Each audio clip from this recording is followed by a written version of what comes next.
Ah,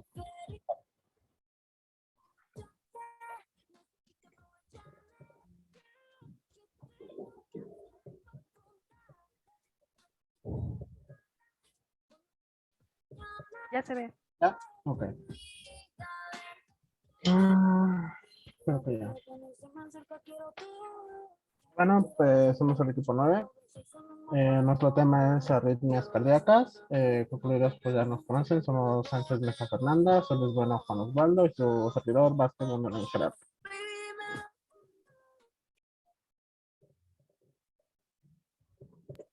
Bueno, antes de empezar con el tema de arritmias, vamos a hablar sobre el potencial de acción en la célula cardíaca. Y primero, bueno, en la membrana de la célula, en el estado de reposo, tiene una carga eléctrica que es consecuencia de un medio interno, de la carga eléctrica negativa y del medio externo que es positivo.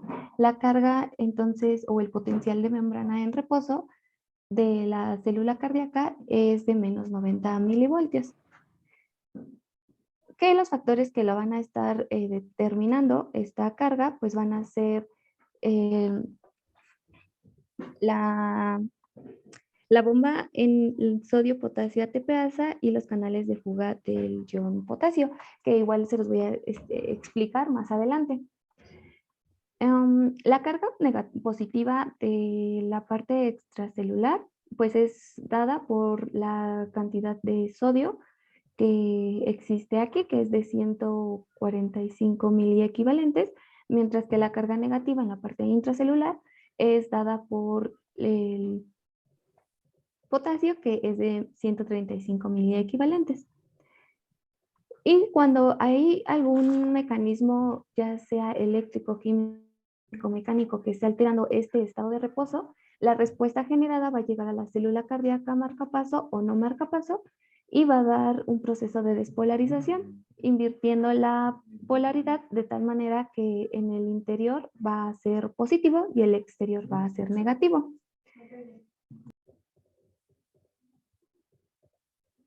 El potasio tiene una carga positiva, entonces la negatividad en el medio interno de la célula lo determinan las proteínas plasmáticas que tienen carga negativa.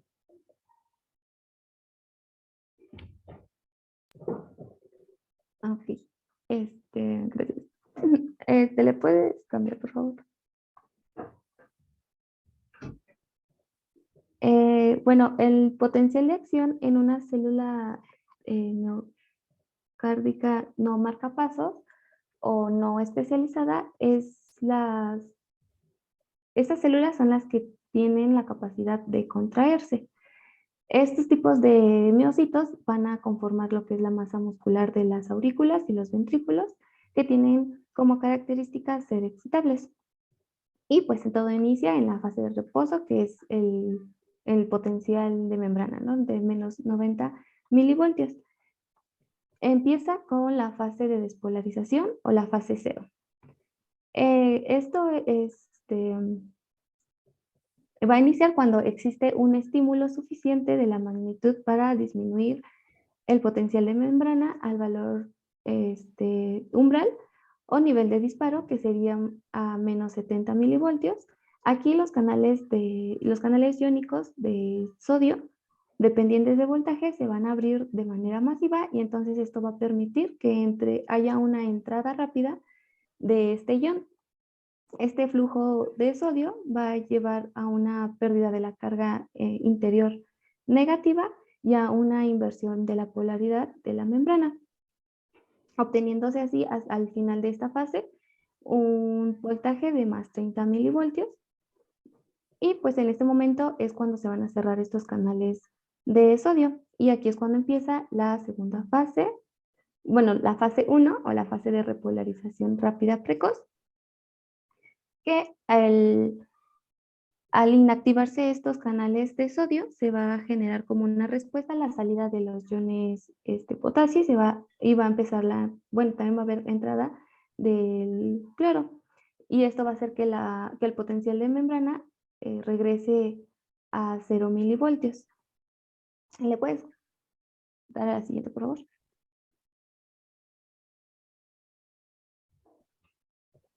Después está la fase de meseta o la fase 2, que pues esta fase se genera al presentarse un equilibrio en la conductancia del sodio y el potasio y va a permitir la entrada del ion calcio a través de los canales L. Y este calcio lo que hace al ingresar es este calcio más bien es fundamental para la contracción muscular secundaria al proceso eléctrico. Y en esta fase de meseta, pues el voltaje que va a mantener pues va a ser de 0 milivoltios. Y después entra la fase de repolarización rápida final o la fase 3, que esa repolarización es producida por la activación de los canales de potasio, los cuales van a conllevar a la salida de pues este ion, va a empezar a haber salida del potasio y por lo tanto va a llevar al potencial de membrana nuevamente hacia la negatividad. Y le puedes dar otro clic, por favor. Y ya por último está la fase de potencial de reposo, la fase 4, que igual la encontré como la fase de hiperpolarización, que aquí que al llegar al valor del potencial inicial, la célula se va a encontrar en un equilibrio eléctrico otra vez, pero va a haber un desequilibrio químico, o sea, porque lo que hay o lo que predomina fuera de la célula es el potasio y adentro es el sodio, cuando debería de ser al revés. Entonces aquí entra la bomba sodio-potasio ATPasa, que pues va a cambiar tres sodios por 2 potasios y pues así se va a volver a quedar con las concentraciones electrolíticas que habían empezado en la fase de reposo. Existe la refractariedad de la membrana celular, que estos son fracciones de tiempo que utiliza la célula para recuperar su excitabilidad. Existen en la mayoría de las referencias encontré dos, que era el periodo relativo absoluto y el periodo refractario relativo. En el absoluto, corresponde a las fases 0, 1, 2 y parte de la 3. Y aquí lo que pasa es que aunque haya alguna actividad eléctrica que pueda despolarizar la célula, pues no se va a despolarizar. Aún así, aunque esta actividad sea muy fuerte. El periodo refractario relativo, sí va a haber, si hay un estímulo demasiado fuerte, sí puede generar una respuesta en la célula. Y encontré un periodo relativo súper normal, que en este se encuentra al final de la fase 3. Se me olvidó mencionar que el periodo relativo solamente, corresponde a lo que es la fase 3 y el supernormal va de la fase 3 al inicio de la 4 y en este es cuando la célula ya es totalmente excitable para que pues otro estímulo llegue y pues llegue a la despolarización otra vez. ¿Le puedes cambiar, por favor? Y el potencial de acción en las células miocárdicas marcapaso o las células especializadas. Estas son células que tienen la capacidad de autodespolarizarse. Estas células las vamos a encontrar en los nódulos sinusal y auriculoventricular. Y debido a que poseen un potencial de membrana inestable, son factibles, son más fácil de ser excitadas y por lo tanto se despolarizan de una manera automática. Aquí la diferencia con las anteriores se va a dar en la fase 4, cuando la membrana de estas células no va a permanecer en reposo, sino que periódicamente va a alcanzar el umbral, lo cual desencadena el siguiente potencial de acción. En este momento se va a recibir el nombre de fase de prepotencial. La base iónica para este automatismo será por la apertura de los canales lentos de sodio y calcio entre menos 50 milivoltios a 60 milivoltios, los cuales hacen que el potencial de membrana alcance un nivel de umbral, llevando a la apertura masiva de los canales de sodio y así iniciando la despolarización. ¿Le puedes cambiar, por favor?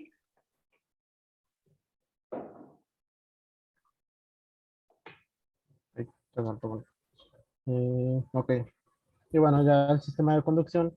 Estamos viendo todo esto del potencial de acción y su sistema de conducción, que ya conocemos como el nódulo sinoauricular, el nódulo auriculoventricular, las ramas derecha e izquierda de las de His y las fibras de Purkinje, porque digamos que las bases electrofisiológicas que tienen las arritmias se basan siempre en una alteración en este sistema de conducción que afecta al potencial de acción. En un momento se las voy a empezar a hablar, pero recordemos que pues, es un sistema que ya conocemos, es una, una energía que va a iniciar en el nódulo sinoauricular y va a terminar con la apertura de las fibras de Purkinje que van a dar pues con todo el ritmo o la contracción cardíaca. Ahora, estas bases se basan en tres mecanismos principales. Entre estos mecanismos hay subdivisiones que a veces la bibliografía te marca más, pero encontramos solo 6 que son principales, que se repiten casi siempre y que están vistas desde el inicio. ¿Cuáles son estas? La automaticidad, ahorita en un momento lo vamos a ver, normal alterada y anormal.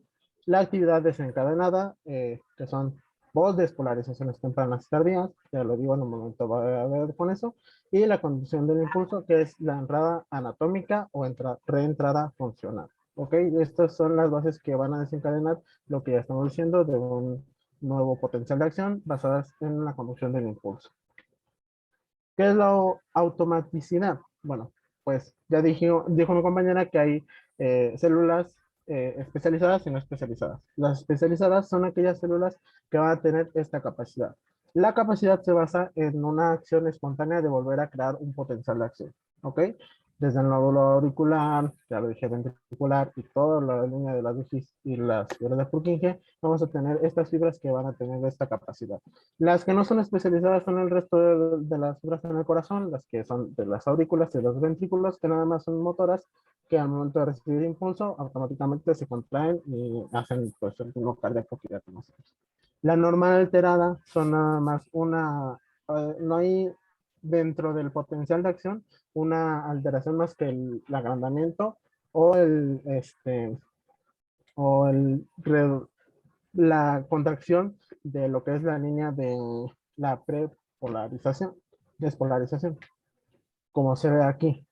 En este caso, vemos un aumento cuando la fase anterior a la despolarización es muy corta. Esta es la fase normal, la que un ritmo o un potencial de acción sigue, la que ya hemos estado viendo. Cuando hay una alteración anormal dentro de lo normal, o una alteración de lo normal, hay una disminución de este potencial que nos puede condicionar pues lo que es una eh, taquicardia o bradicardia, en el caso de la segunda, que es una disminución de la misma, porque en la primera hay una liberación mayor de calcio o hay una hipocalcemia que nos da a que la membrana reciba más calcio y pueda llegar al umbral que desencadenará el potencial de acción, mientras que en una reducción o disminución de la automaticidad de la fibra, como tal, pues hay una mayor permeabilidad a la captación de potasio. Entonces, si hay más potasio, no puede entrar tanto sodio o necesito más sodio, más calcio para que la célula pues vuelva a repolarizarse. Esa es la alteración principal en lo normal o se conoce normal alterada. No hay como tal una alteración dentro de las demás fibras. La normal es cuando ya tenemos que las fibras no especializadas tienen una despolarización automática cuando no deberían de tenerlo.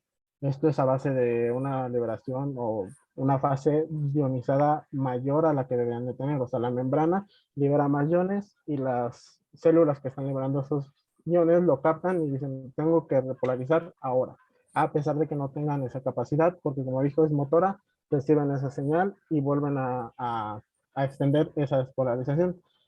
Lo que después se presenta en las taquicardias, que son un potencial de acción cuando es una fase de reposo. Esa es en cuanto a automaticidad.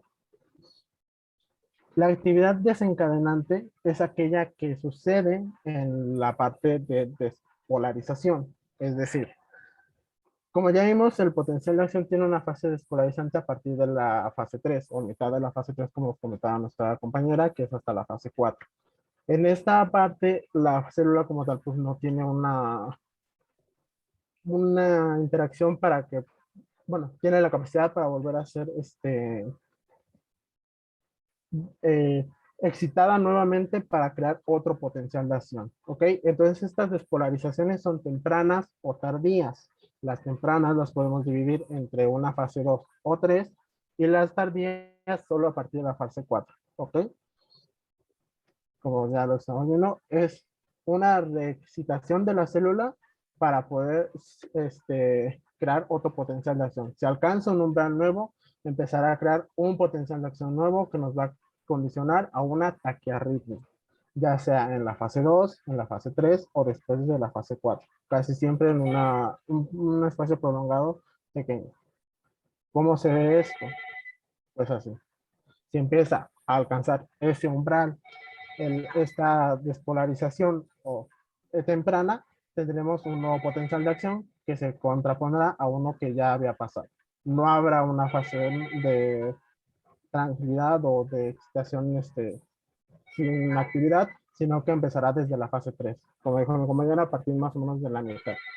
La fase tardía es también de nuevo una fase de nuevo excitación, como si fuera la anterior de automaticidad, pero por un estímulo que llegó a pasar el umbral y que nos da un ritmo o un potencial nuevo. ¿Ok?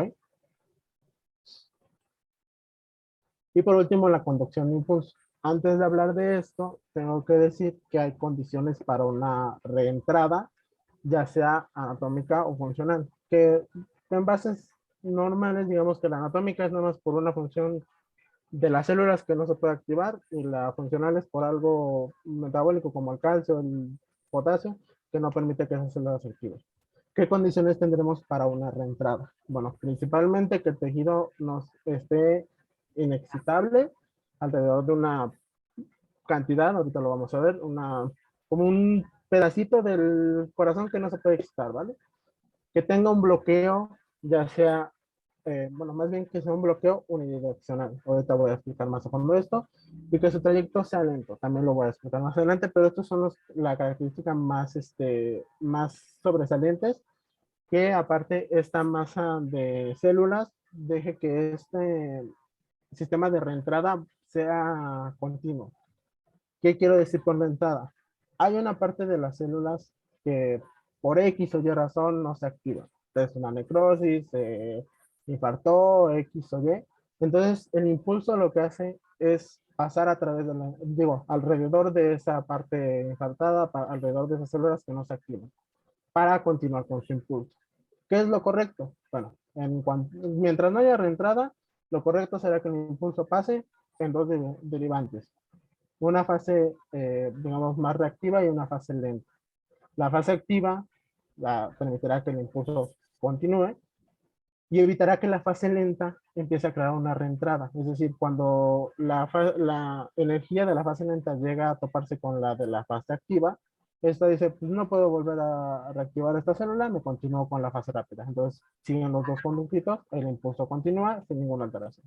Cuando hay reentrada es cuando tenemos un bloqueo, ya sea anatómico o funcional dentro de esto. Es decir, el impulso pasa, pero la fase rápida es la que me está bloqueando.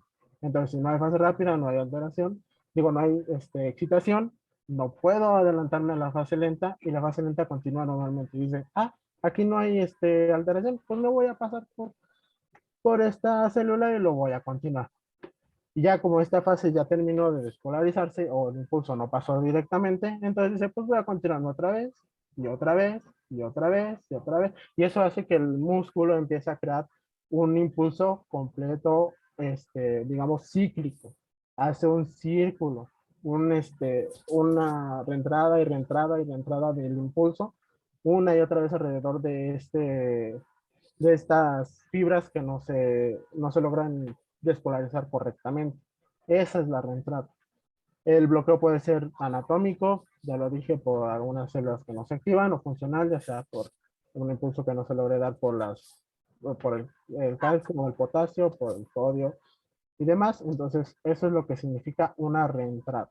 Lo normal es que la reentrada no suceda y solo rodee pues, la parte que no funciona de las células.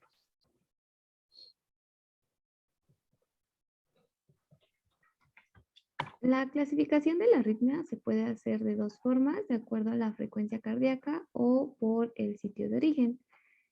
Por la frecuencia cardíaca, pues están las radiarritmias, que es cuando generan una frecuencia de menos de 60 latidos por minuto, y las taquiarritmias es cuando generan un ritmo de más de 100 latidos por minuto. Y por el sitio de origen, pues es el lugar donde es de origen. Y están las supraventriculares y las ventriculares, que las taquiarritmias en sí tienen como esta clasificación porque son supraventriculares y ventriculares. Y de las supraventriculares, pues pueden ser auriculares y generarse en el nodo auriculoventricular.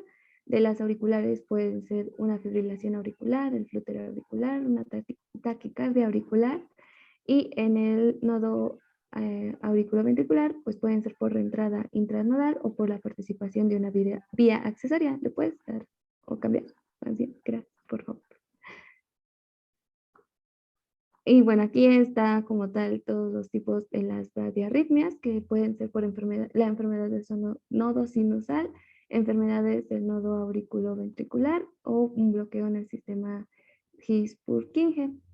Las supraventriculares, que pueden ser fibrilación auricular, flúter auricular, taquicardia atrial ectópica, alguna atrial multifocal de reentrada, si utilizan más de una vía accesoria, o una taquicardia sinusal, y las ventriculares, que pueden ser taquicardias de corazón sano o las taquicardias de corazón cardiomiopático. ¿Le puedes dar la siguiente, por favor? Y bueno, primero vamos a hablar del flúter auricular, que es una de las taquicardias. Los podemos identificar porque tienen una frecuencia auricular de 300 latidos por minuto, aunque el rango de su frecuencia pues puede ser de 250 a 350 latidos por minuto. Aquí esta puede ser constante en su morfología y aparición en el tiempo, y la frecuencia ventricular es de 150 latidos por minuto. Si nos damos cuenta, es la mitad del auricular, y esto porque puede presentarse un bloqueo auriculoventricular 2-1, que sería como más frecuente, pero aún así pues se puede presentar tanto un bloqueo auriculoventricular 3-1 como 4-1, y en estos casos pues la frecuencia ventricular ya sería menos de 150. El ritmo auricular pues va a ser regular o irregular si está la presencia de este bloqueo.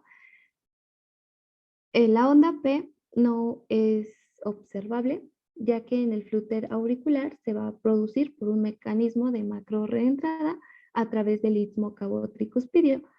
De esta forma se va a inhibir la actividad del nodo sinusal, y por lo tanto lo que observamos solamente son ondas en aleteo con morfología de dientes de sierra, y estas ondas se pueden visualizar mejor en las derivaciones 2, 3 y ABF, en donde se observan como ondas negativas, mientras que en B1 se pueden ver como ondas positivas.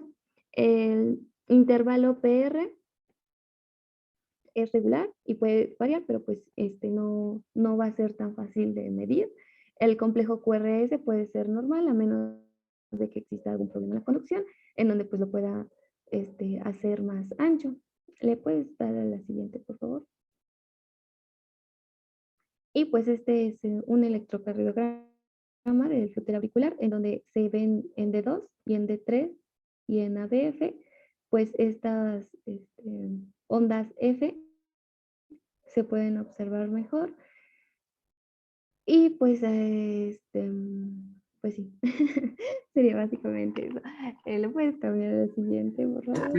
Esta taquicardia es uno de los ejemplos de taquicardia por reentrada o macrorreentrada, como acabas de citar. La macroreentrada se va a generar en toda la circunferencia de la aurícula derecha.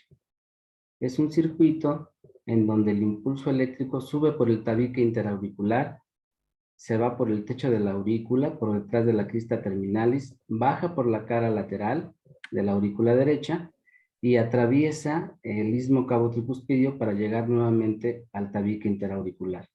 Entonces, el flúter auricular es una taquiarritmia que cuando no está medicada habitualmente lleva una conducción auriculoventricular 2x1, que quiere decir que hay dos ondas F por cada complejo QRS.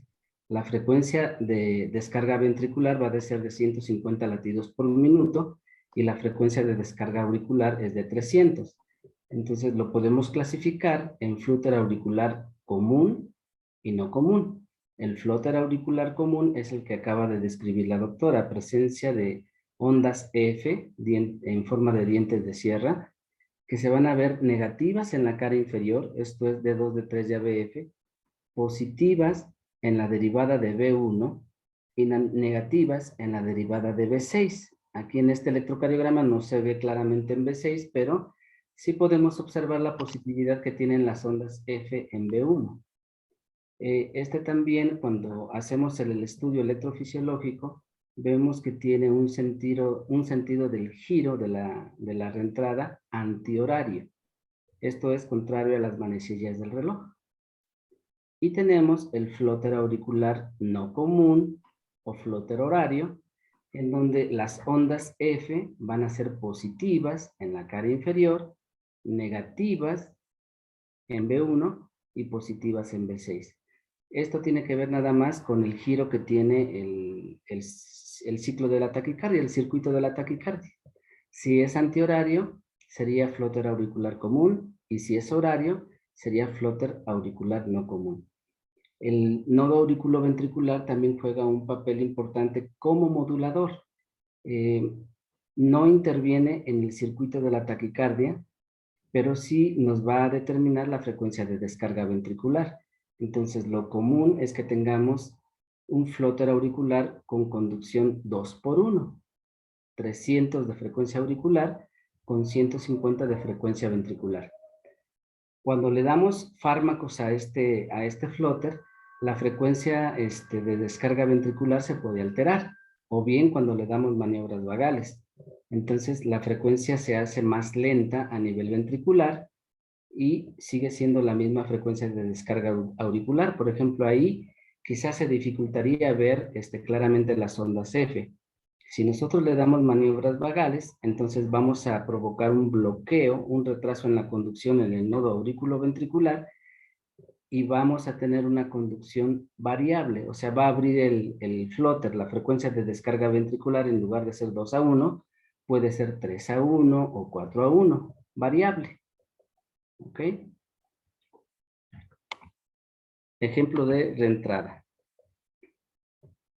Adelante, doctor. Gracias, doctor. Bueno, ahora voy a hablar sobre la fibrilación auricular, que en esta se encuentra una frecuencia auricular de 300 a 600 latidos por minuto. Aquí van a ser de variable amplitud, forma y presentación en el tiempo. Y la frecuencia ventricular va a ser de 100 a 160 latidos por minuto. El ritmo ventricular es irregular. Las ondas P, pues igual no se van a poder ver. La actividad eléctrica auricular organizada pues va a estar ausente y por lo tanto no hay pues ondas P.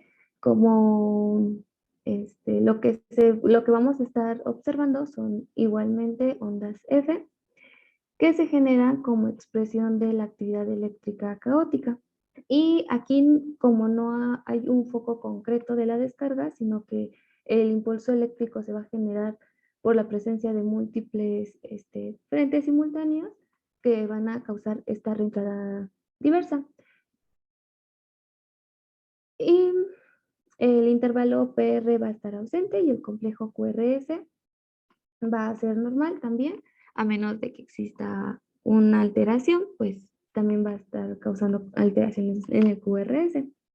¿Le puedes cambiar la otra, por favor? Y pues igual aquí es un electro de una fibrilación auricular en donde se ve los complejos QRS que son irregulares, bueno, más bien el intervalo RR, que son irregulares a diferencia del Flutter, que en ese sí eran como los intervalos RR más, pues, regulares. Y pues, ¿me puedes cambiar, por favor? Esta sería, doctora, el tipo de arritmia más arrítmica y es la más fácil de diagnosticar en el electrocardiograma. De igual forma como en el flóter auricular, el nodo aurículo-ventricular solamente es un modulador de la respuesta ventricular. Tenemos un foco de automatismo cuando inicia la fibrilación auricular. Habitualmente son por focos ectópicos localizados en las venas pulmonares. Y son focos ectópicos que tienen una descarga entre 400 y 700 latidos por minuto. Cuando se instala la fibrilación auricular, el mecanismo que genera la fibrilación suele cambiar de los focos ectópicos a la presencia de múltiples rotores que son rotores o ondillas que son reentradas entre 4 y 6 rotores que están girando en la aurícula izquierda. Entonces, estos focos de descarga van a generar una contracción auricular ineficaz. Por eso es que las ondas F que vemos organizadas en el flóter auricular, en la fibrilación auricular, las vemos como ondas F sinusoidales. Y por eso la frecuencia ventricular es tan irregular. Si tenemos múltiples focos de descarga en la aurícula izquierda que llegan al nodo aurículo-ventricular, muchos de esos estímulos quedan bloqueados en el nodo aurículo-ventricular porque lo encuentran en periodo refractario. Entonces, alguno de esos estímulos pasa al ventrículo y genera un complejo QRS. Entonces, la característica es intervalos RR irregulares, ausencia de ondas P, y presencia de una actividad sinusoidal, o sea, esas ondas irregulares que observan ahorita en D3, como lo está mostrando la doctora, o en B1 también se ve esa actividad como si pareciera interferencia. Esas son las ondas F con minúscula, ¿sí? Y es precisamente a la contracción auricular ineficaz, o sea, la aurícula no se contrae debido a la frecuencia cardíaca tan alta que tiene de descarga el foco ectópico o los múltiples rotores que están girando a todo lo largo de la aurícula izquierda. Adelante.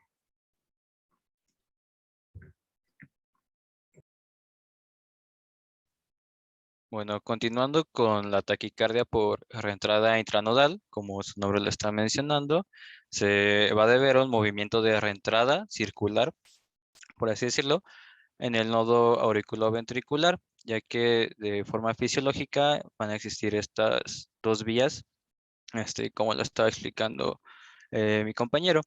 Vamos a tener una vía que es la vía rápida o también la encontré como vía beta, la cual esta va a tener una velocidad de conducción rápida y va a tener un periodo refractario largo.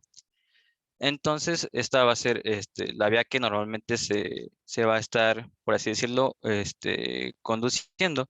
Y también vamos a tener una vía lenta o la vía alfa, que sería, esta va a tener una velocidad de conducción lenta, pero su periodo refractario va a ser corto. Por lo tanto, cuando se llega a generar una extrasístole auricular, se va a encontrar la vía rápida, la vía beta, en su periodo refractario. Por lo tanto, se va a generar la conducción por la vía lenta, por la vía alfa. Esto va a generar que en el electrocardiograma encontremos un comienzo con un intervalo PR alargado, ya que la conducción de esta vía lenta, pues va a ser esto, va a ser lenta, por lo que el PR se va a ver alargado. Después de esto, em, la, la, la lentitud con la que va a conducir esta vía lenta va a generar que cuando llegue, se vuelva a se termina el periodo refractario de la vía rápida, en vez de que se genere una conducción anterograda, esta vía rápida ahora va a generar una conducción retrógrada, por lo que va a generar este coauricular, va a generar este como mecanismo de reentrada circular, por lo que se va a estar generando este, esta reentrada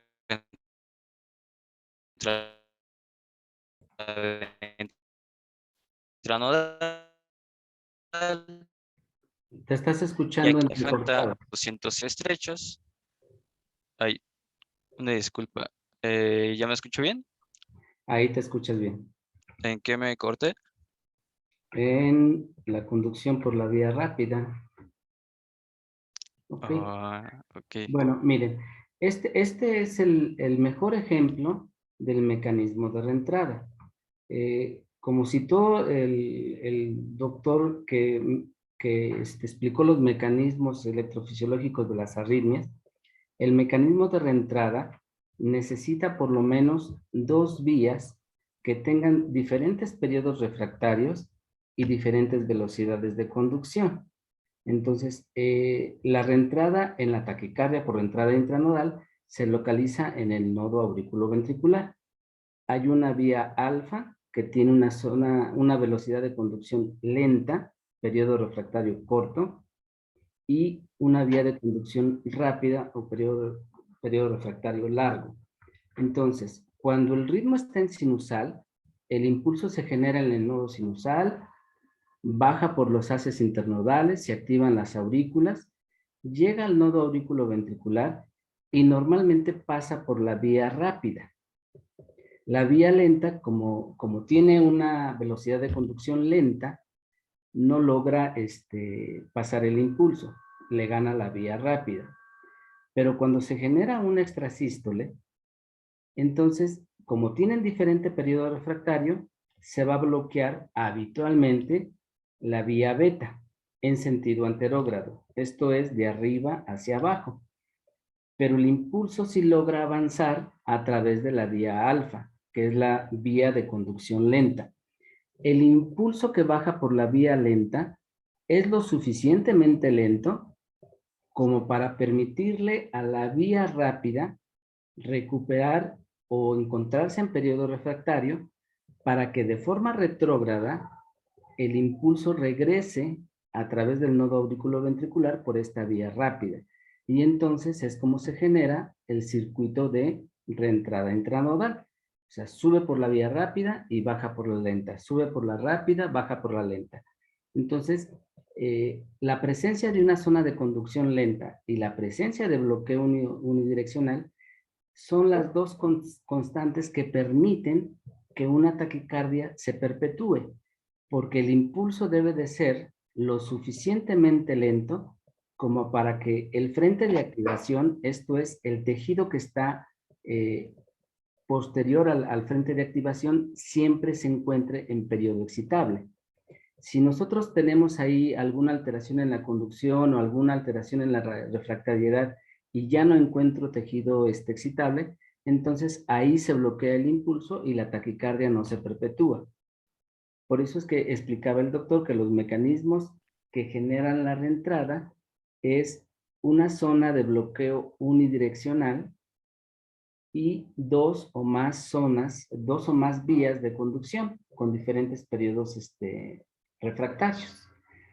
El circuito es tan pequeño y está ubicado en el nodo auriculoventricular que el impulso regresa a las aurículas y puede generar una activación auricular retrógrada.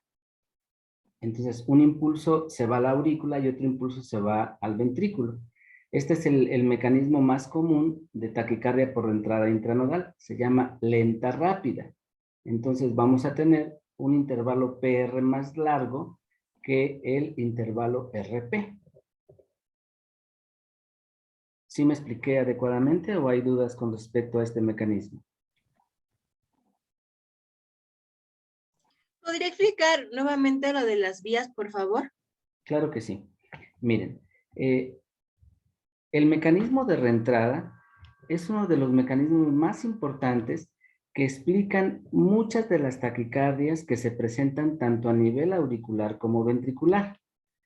Entonces, se necesitan por lo menos 2 vías de conducción.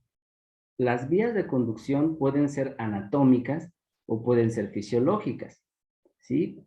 Por ejemplo, una vía fisiológica sería esta, la reentrada intranodal.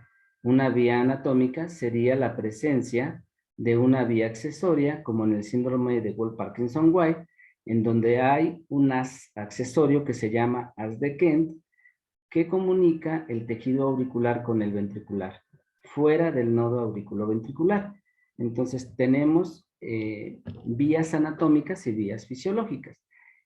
Pero también hay más de 2 circuitos de reentrada, o sea, puede haber reentradas en espiral, reentradas en 8. El caso es que como mínimo necesitamos 2 vías de conducción. Entonces, en la reentrada intranodal tenemos una vía alfa que conduce lento y una vía beta que conduce rápido. Cuando tenemos ritmo sinusal, el impulso que se genera en el nodo sinusal baja normalmente a través de los haces internodales, llega al nodo auriculoventricular, baja por la vía beta, activa los ventrículos. Como es muy rápida la vía beta, no le permite a la vía alfa bajar y activar a los ventrículos. Entonces, no nos damos cuenta de que tenga una vía alfa. O sea, es un paciente con un electrocardiograma normal. Pero, ¿qué pasa si tenemos una extrasístole? Habitualmente una extrasístole auricular. Como es un latido prematuro, entonces va a llegar a las 2 vías y va a encontrar en periodo refractario a una de las 2 vías. La vía que tiene el periodo refractario más largo es la vía beta. Por eso es que habitualmente es la vía que se bloquea en sentido anterógrado. Esto es, de arriba hacia abajo. Pero sí logra pasar el impulso del extrasístole a través de la vía alfa. Baja con una velocidad de conducción lenta, tan lenta que le permite encontrar a la vía rápida en periodo refractario y en sentido retrógrado, excitable. Entonces, el impulso baja al ventrículo, pero también sube a través de la vía rápida para generar el circuito de reentrada intranodal. O sea, sube por la vía rápida, se regresa por la vía alfa. Sube por la vía beta, baja por la vía alfa y activa a los ventrículos y a las aurículas prácticamente de forma simultánea. Por eso es que vamos a encontrar un complejo QRS angosto, porque baja los ventrículos y se activan los ventrículos a través del sistema de conducción normal y sube a las aurículas tan rápido que habitualmente las ondas P no se logran ver en el electrocardiograma, o sea, quedan dentro del complejo QRS o inmediatamente después del QRS. Ahorita el doctor va a explicar estos 2 electrocardiogramas, precisamente esas flechas que está marcando en los 2 trazos nos indican la activación auricular, o sea, parecen como si fuera parte del complejo QRS, pero en realidad son las ondas P que se están despolarizando prácticamente al mismo tiempo que los complejos QRS. ¿Ok? Sí, gracias, doctor. Ok, adelante, doctor. Gracias, doctor. Y bueno, como lo acaba de mencionar el doctor, las ondas P normalmente no van a ser visibles, ya que se van a encontrar en en el mismo ritmo que los complejos QRS, pero estas ondas P' retrógradas, que van a estar yéndose, por así decirlo, hacia arriba, sí las vamos a lograr identificar en el electrocardiograma justo después de los complejos QRS, que va a ser cuando se va a estar haciendo esta reentrada de forma retrógrada. Entonces vamos a tener 2 formas. Vamos a tener la común, o también se le conoce como típica. Aquí es la que se explicó, que la conducción retrógrada va a ir por la vía rápida, por la vía beta, y la conducción anterógrada va a ir por lo que sería la vía lenta o la vía alfa. Y bueno, aquí en el electrocardiograma nos está mostrando en las flechas justamente estas ondas P primas retrógradas que pues nos van a estar generando estas ondas que parecen parte del complejo QRS. Y también por otro lado vamos a tener una forma no común o atípica, que aquí la conducción retrógrada ahora va a ser por la vía lenta, por la vía alfa. Y la conducción anterógrada, de arriba hacia abajo, va a ser por la vía rápida, por la vía beta. Entonces, de igual manera, vemos aquí en la derivación 2 cómo termina el complejo QRS. Y aquí se genera esta onda P que se está regresando, que está yéndose de arriba hacia abajo, que está siendo retrógrada, y pues nos marca de ahí esa forma, esa onda negativa después del complejo QRS. La siguiente, por favor. Igual, en estas imágenes, las flechas verdes nos están mostrando en un ritmo sinusal, en un electrocardiograma normal, cómo es que se ven el trazado del electrocardiograma normal, y las flechas azules y las flechas rojas en las derivaciones de 2, de 3 y B1 nos está mostrando estas ondas que están seguidas del complejo QRS, que son las ondas P' que se están regresando, son estas ondas P' retrógradas que están después del complejo QRS, tanto las flechas azules como las flechas rojas. Estas ondas se conocen como ondas pseudo-S en la cara inferior y pseudo-R en B1. Sería la onda P que se mete en el complejo QRS y lo deforma. Entonces en B1 se puede ver como RSR y en la cara inferior como una onda RS. La muesca que se ve con la flecha azul, vean cómo cambia. En el ritmo sinusal no se ve esa muesca. ¿Ok? Pseudo S en D2, D3 y ABF o pseudo R en B1. Adelante. Gracias, doctor. La siguiente, por favor. Bueno, ahora con la taquicardia ventricular. Esta va a ser causada o sí es causada por 3 o más extrasístoles ventriculares. Estas normalmente son por los mecanismos ya mencionados de reentrada, que es el más común, por el automatismo anormal o por una actividad desencadenada. Aquí en los criterios del electrocardiograma vamos a encontrar una frecuencia normalmente mayor a 120 latidos por minuto. Su ritmo normalmente va a ser regular o ligeramente irregular. Esto pues los intervalos RR van a ser regulares entre sí. Las ondas P pueden existir o no. Esto de igual manera, ya que debido a la taquicardia, a la al gran número de contracciones ventriculares, pues se van a estar escondidas estas ondas P en los complejos QRS.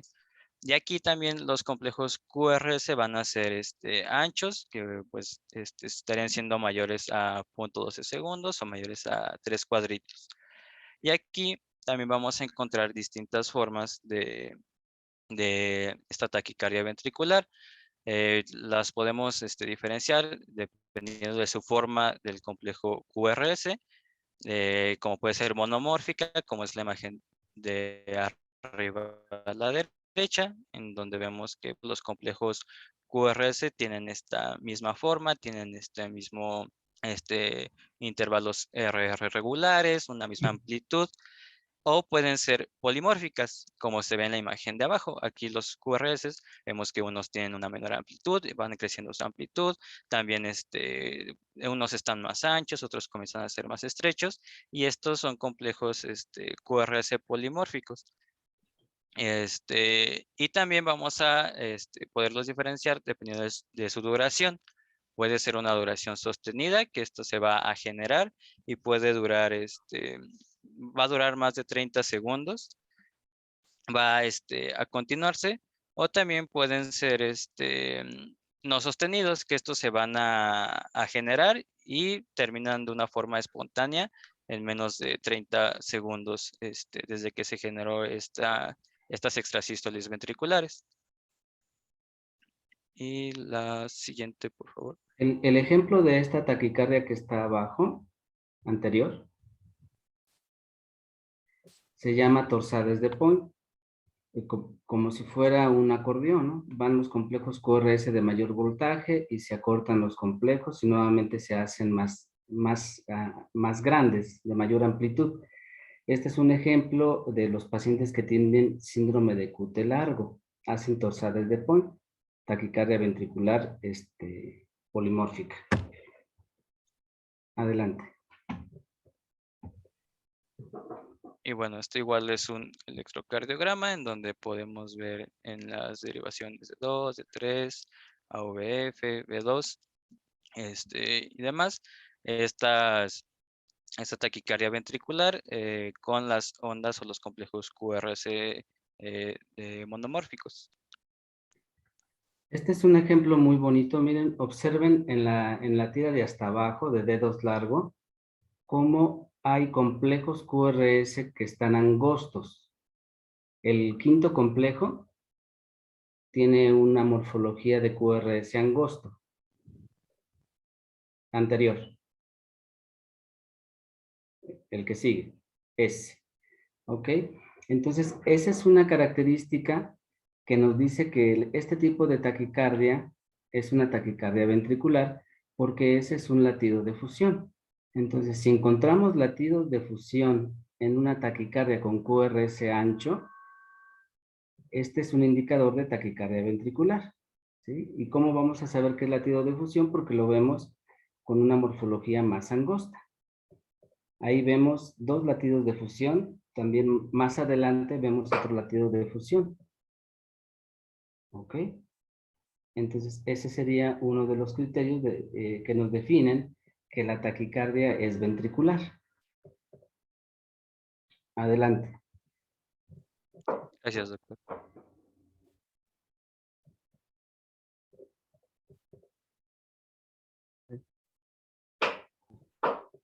Bueno, ya la siguiente y la última sería la fibrilación ventricular, que en sí sus criterios electrocardiográficos pues no son medibles. Realmente cuando se ve la fibrilación ventricular no hay un QRS normal, no lo podemos ver como se ve en el electrocardiograma. La frecuencia es rápida y usualmente muy desorganizada, no es medible. Hay quien te refiere que es mayor a los 250 latidos por minuto o los 300, pero como tal pues no la puedes medir de un momento a otro porque no hay QR, no sabes dónde inicia, dónde termina, no hay ondas P, no hay segmentos ST, no hay ondas T. Entonces, lo que ves en el electrocardiograma son solo picos desiguales, desorganizados, que continúan y que crean la fibrilación. Consecuencia o para un ataque cardíaco, una angina de pecho, un accidente de una cirugía, enfermedad miocárdica o una enfermedad congénita del corazón, crean para digamos, un paro del corazón. O sea, esto es anterior a de que el corazón deje de latir normalmente porque hay desorganización total de todo el electrocardiograma.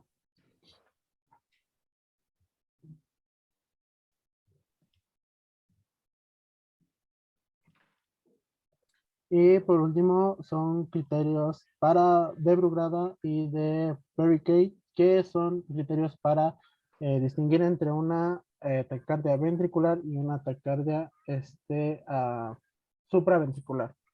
Los criterios de Brugada son en ausencia del complejo RS en derivaciones precordiales. Esto casi siempre se ven solo precordiales. En un intervalo RS mayor a los 100 ms o a mayor a los 3 cuadritos, que es hacia arriba. una disociación auriculoventricular y criterios morfológicos de los criterios de taquicardia ventricular, ya sea en B1, B2 o B6, como ya lo estábamos viendo con estas ondas QR pues simétricas que van desorganizadas y que se juntan con las ondas T. Y los criterios de Berry son más para ABR. Existe una onda R inicial al QR, al complejo B, la anchura alargada de la Q, una onda inicial más de los 40, o más del cuadrito, que es el pequeñito, muescas en los Qs, ¿dónde está la B? Una muesca, un trazo puntiagudo después del QRS, o una más característica, lo que es el vector inicial y el vector terminal, que es medir la onda Q y la onda S y dividirlos entre Q entre S. Y si te da menor a 1, entonces es una taquicardia ventricular, y si no, es una taquicardia supraventricular. Estos criterios son muy importantes porque nos ayudan a diferenciar entre una taquicardia supraventricular que normalmente tiene QRS angosto a una taquicardia ventricular que tiene QRS ancho. ¿Cuál sería el diagnóstico diferencial? Pues entre las taquicardias supraventriculares, que además de generarse una taquicardia supraventricular, tienen trastorno de la conducción intraventricular, esto es bloqueo de rama derecha o bloqueo de rama izquierda. Entonces, cuando tenemos una taquicardia con QRS ancho, tenemos que aplicar estos criterios de Brugada y criterios de Berekei. Los criterios de Berekei son muy sencillos y se observan en ABR. Recuerden ustedes que la morfología del complejo QRS en ABR en ritmo sinusal es predominantemente negativo. O sea, primero vamos a tener una negatividad. Entonces, si observamos una positividad durante una taquicardia con QRS ancho en ABR, ese sería criterio de taquicardia ventricular, o sea que tenga una onda R inicial. Si no tiene onda R inicial, pero tiene onda Q inicial, entonces se va a aplicar el segundo criterio de Berekei, que sería que tenga una duración, la onda Q, superior a 0.04 segundos, o sea, será una onda Q que mida por lo menos un cuadrito en ABR. El tercer criterio sería que tenga muescas o melladuras en la rama descendente de la onda Q, en ABR. Y el cuarto criterio no es la onda S, es la onda Q, o sea, sería medir la velocidad en la que se inscribe la rama descendente de la onda Q y medir la velocidad con la que sube la rama ascendente de la onda Q. Esto es cuando tenemos Q en ABR. Entonces, si esta división entre velocidad inicial y velocidad terminal de la onda Q, si es menor a 1, es criterio de taquicardia ventricular. Esos serían los 4 criterios de Berekei. Regresa por favor a los criterios de Brugada. Ok. De igual forma, los criterios de Brugada son 4 y el primer criterio sería que tengamos complejos monofásicos. Esto es de una sola polaridad, ya sea onda R o onda S en todas las precordiales. En este electrocardiograma tenemos complejos monofásicos desde B1 hasta B6, o sea, ondas R.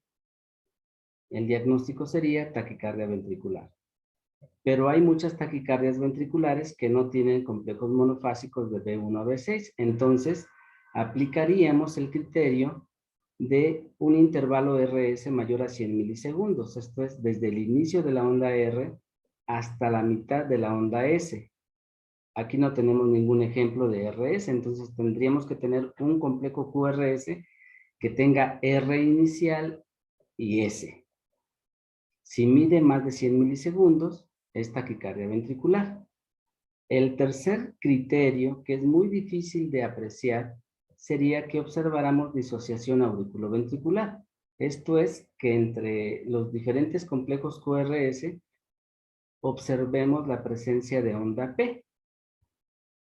También no tenemos ningún ejemplo de esto, pero la disociación auriculoventricular quizás sea el más específico de todos los criterios de los de Brugada para determinar que se trata de una taquicardia ventricular. Y el cuarto criterio es que no se cumplan los criterios morfológicos de un bloqueo de rama derecha o bloqueo de rama izquierda en las precordiales de B1 B6. En la próxima clase vamos a dar los criterios de bloqueo de rama derecha y de rama izquierda.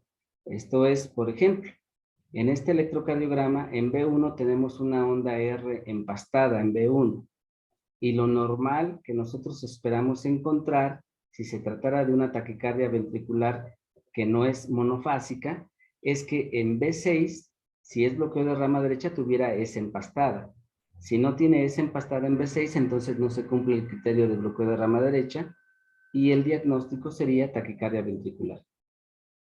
En otras palabras, es que no cumpla todos los criterios de bloqueo de rama derecha o de rama izquierda esa taquicardia con QRS ancho. Y con eso se cumplen los 4 criterios de Brugada para taquicardia ventricular.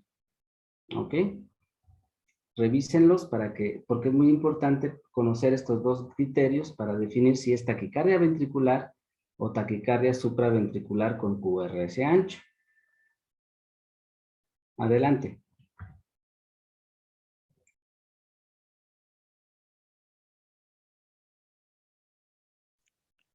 Bueno, y ya por último, pasaríamos a lo que sería el algoritmo de manejo de las taquiarritmias. Este es el algoritmo de la Asociación Estadounidense de el Corazón, en donde comenzamos evaluando la respuesta al estado clínico del paciente. Aquí tenemos que, bueno, ya sabemos que la taquicardia se considera a partir de los 100 latidos por minuto, pero menciona comienza a dar un valor clínico o con un significado clínico que empieza a manifestar estos síntomas de palpitaciones, aceleraciones en el pulso, mareo, síncope, disnea, dolor torácico, a partir o igual o mayor a los 150 latidos por minuto, y esto normalmente se suele asociar con las taquiarritmias. De aquí tenemos que identificar y tratar la causa subyacente. Tenemos que buscar si tiene signos de dificultad respiratoria. Tenemos que hacer un monitoreo para identificar su ritmo, su presión arterial y también su saturación de oxígeno. Entonces, si es necesario, se debe de mantener la vía aérea permeable y se debe de implementar oxígeno en caso de que lo necesiten. Además, en este algoritmo, en 2020, se agregó en este paso que se debe de hacer un acceso intravenoso, esto ya sea para administrar alguna sedación o algún antiarrítmico que sea necesario, pues para tener esta vía rápida por medio de este acceso intravenoso. Y también se debe realizar un electrocardiograma de 12 derivaciones. Ahora, si con estas tratamiento, por así decirlo, de las causas subyacentes, a pesar de esto, persiste la taquiarritmia y comienza a tener signos como es la hipotensión, alteración aguda en el estado mental, signos de shock, molestias torácicas isquémicas o insuficiencia cardíaca aguda. Aquí, en caso de que sí los tenga el paciente, se va a considerar como un paciente inestable, por lo que se tiene que realizar inmediatamente una cardioversión sincronizada. Aquí, si se le logró colocar este acceso intravenoso antes de presentar estos signos ya de alerta, pues se puede considerar o se recomienda que se cede primero al paciente si está consciente, y ya de aquí se hace la cardioversión sincronizada. Y también si se trata de un complejo QRS estrecho y irregular, aquí se considera utilizar adenosina. Ahora, en caso de que las cardioversiones no funcionen y son de forma refractaria, se considera de igual manera tratar la causa subyacente o aumentar los niveles de energía para las siguientes cardioversiones. Esas cardioversiones normalmente se hacen en lo que serían las taquicardias supraventriculares inestables, en la fibrilación auricular inestable, en el flúter auricular inestable, y normalmente van de 120 a 200 joules.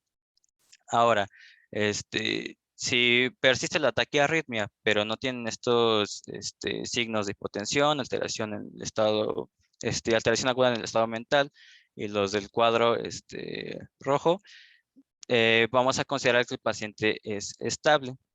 Por lo que aquí ya se interpreta de mejor manera el electrocardiograma y vemos si tiene un QRS ancho o es un QRS estrecho. Si es un QRS estrecho, aquí se van a optar por realizar maniobras vagales, adenosina, beta bloqueantes o calcioangiotensinas. Esto en caso de que el QRS sea menor a 0.12 segundos. Si es mayor a 0.12 segundos, si es un QRS ancho, se debe considerar la adenosina. Si la taquicardia tiene este ritmo regular y es monomórfica, y también la infusión de antiarrítmicos. Ahora en la tabla de la derecha, aquí nos menciona las dosis o los detalles que se deben de llevar a cabo, tanto para la cardioversión sincronizada, así como las dosis de adenosina y las dosis de infusión de los antiarrítmicos, en caso de que se tengan la taquicardia estable con los QRS anchos.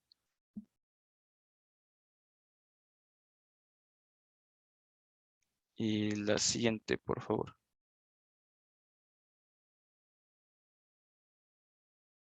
Bueno, eso ya será todo por nuestra parte. Ok. Entonces, ¿qué es lo que se tiene que identificar de una taquicardia? Primero tenemos que ver en el electrocardiograma si es una taquicardia con QRS angosto o con QRS ancho. Las taquicardias con QRS angosto son generalmente supraventriculares. Las taquicardias con QRS ancho son ventriculares. Posteriormente vamos a tener que definir el lugar de origen. ¿Son auriculares, son ventriculares o son de la unión aurículo-ventricular, que serían los 3 sitios de generación más frecuentes de estas taquicardias? Posteriormente, si es paroxística la taquicardia o es persistente, ¿sí? Puede ser que esté presentando paroxismos de taquicardia supraventricular y cardiovierta de forma espontánea al ritmo sinusal y nuevamente tengamos el desarrollo de la taquicardia. O bien que la taquicardia sea persistente, que no se quite a pesar de las maniobras que habitualmente implementa el paciente para quitar la taquicardia. Algo muy importante, independientemente de si es una taquicardia con QRS angosto o con QRS ancho, tenemos que identificar si el paciente tiene inestabilidad hemodinámica o estabilidad hemodinámica. Si tiene inestabilidad hemodinámica, independientemente de que tenga QRS angosto o QRS ancho, la estrategia terapéutica sería cardioversión eléctrica.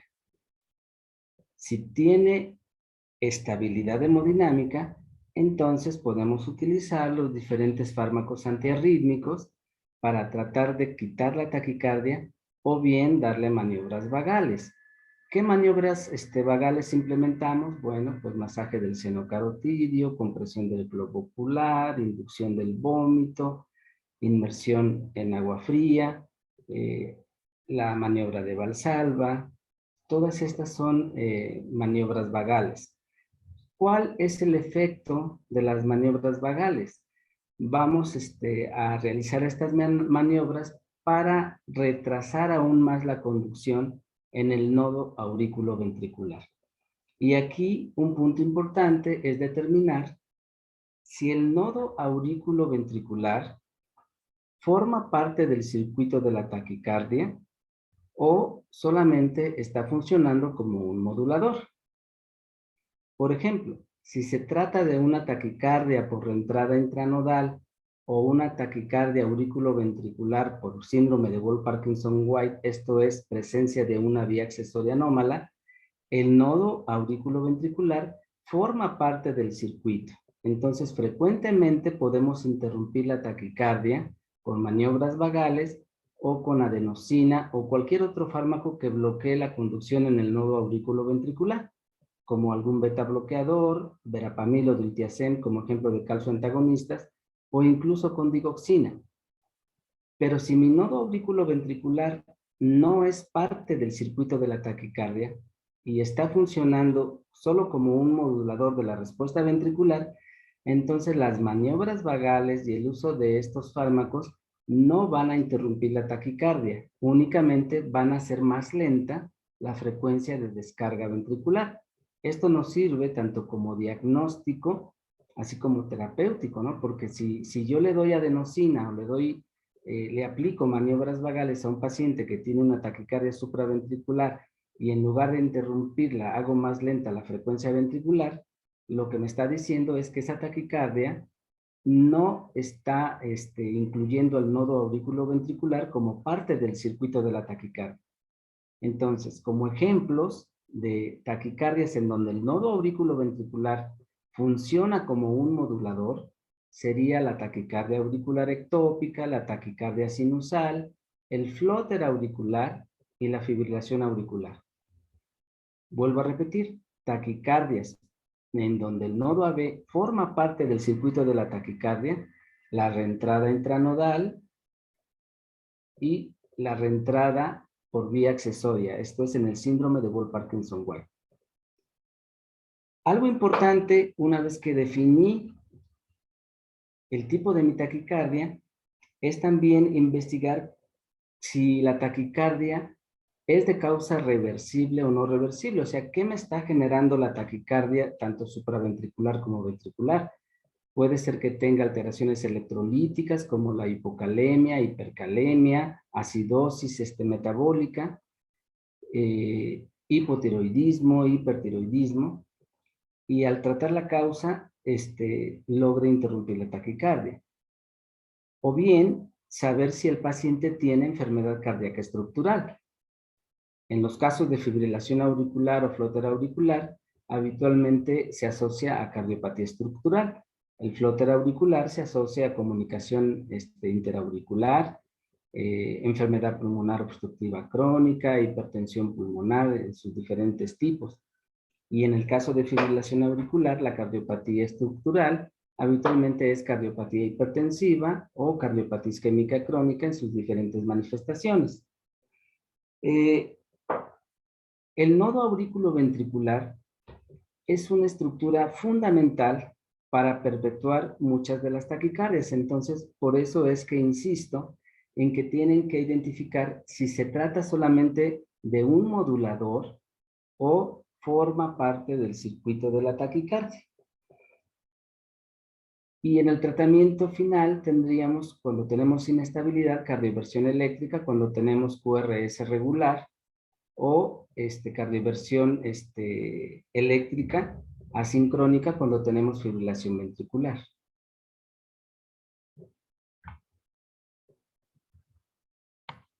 ¿Todavía me escuchan? Sí, doctor. Sí, doctor. Ok. Bueno, entonces, revisen por favor los criterios de Brugada y los criterios de Berkey para diferenciar los diferentes tipos de taquicardia.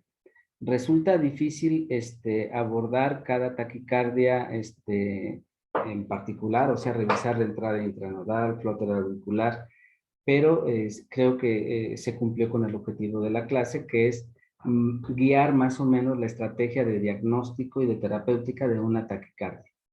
¿Sí? Los síntomas son muy variados, o sea, las taquicardias supraventriculares son bien toleradas frecuentemente y las taquicardias ventriculares generalmente son inestables, o sea, dan inestabilidad hemodinámica con síntomas de bajo gasto cardíaco. ¿Preguntas hasta aquí? ¿Podría repetir otra vez cuáles son las taquicardias que sí involucran al nodo y las que no lo involucran, por favor? Claro. Los ejemplos de taquicardias que involucran el nodo AB como parte del circuito de la taquicardia sería la reentrada intranodal, ya sea común o no común, y la taquicardia por reentrada auriculoventricular, y como ejemplo tenemos al síndrome de Wolff-Parkinson-White. En estos dos casos, el nodo auriculoventricular tiene una vía de conducción anterógrada en la reentrada y una vía de conducción retrógrada. En el caso de Wolff-Parkinson-White, el nodo auriculoventricular funciona como vía anterógrada y la vía retrógrada sería el haz accesorio que se llama haz de Kent, que comunica la fibra muscular del ventrículo a la aurícula. Es como un diablito que está saltando el esqueleto fibroso a nivel auriculoventricular.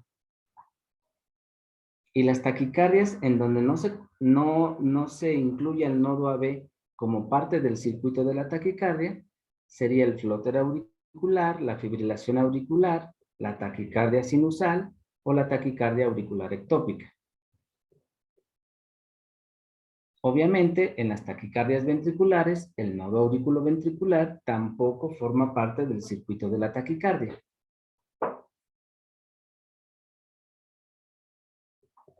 Ok, muchas gracias, doctor. Por nada. ¿Alguna otra pregunta que tengan?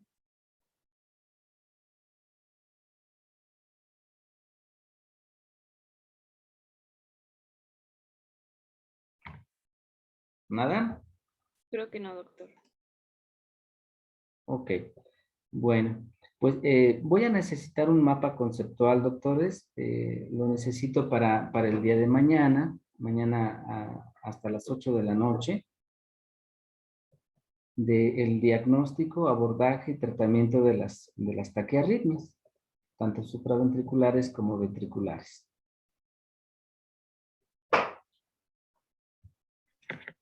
Diagnóstico, abordaje y tratamiento, ¿verdad? Sí.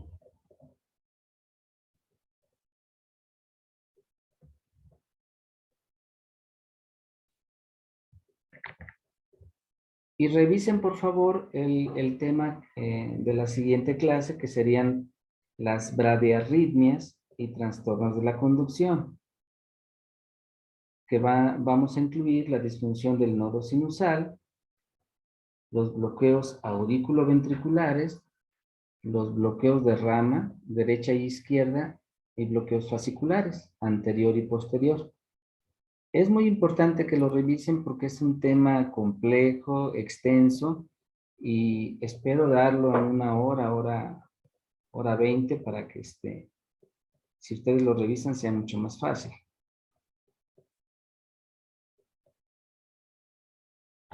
Sí, doctor. Doctor, una pregunta. Dígame. ¿Cree que nos podría permitir entregárselo la otra semana? Es que tenemos clases y mucha tarea para mañana. Porque el problema es que se nos van a juntar los mapas conceptuales, porque vamos a necesitar también un mapa conceptual de las bradiarritmias, otro de hipertensión arterial, otro de fiebre reumática. Entonces, si gustan, lo podemos dejar para el sábado en la tarde, 7 de la tarde. Sí, ¿Ok? sí, está bien, doctor. Ok. Gracias. Bueno, si no tienen ninguna otra pregunta o duda que hacer, daríamos por terminada la charla. Vale, doctor, muchas gracias. Muchas gracias, doctor. Gracias, doctor. Ok, doctores, gracias, que estén bien. Igualmente, buenas noches. Gracias, doctor. Gracias, buenas noches. Bye.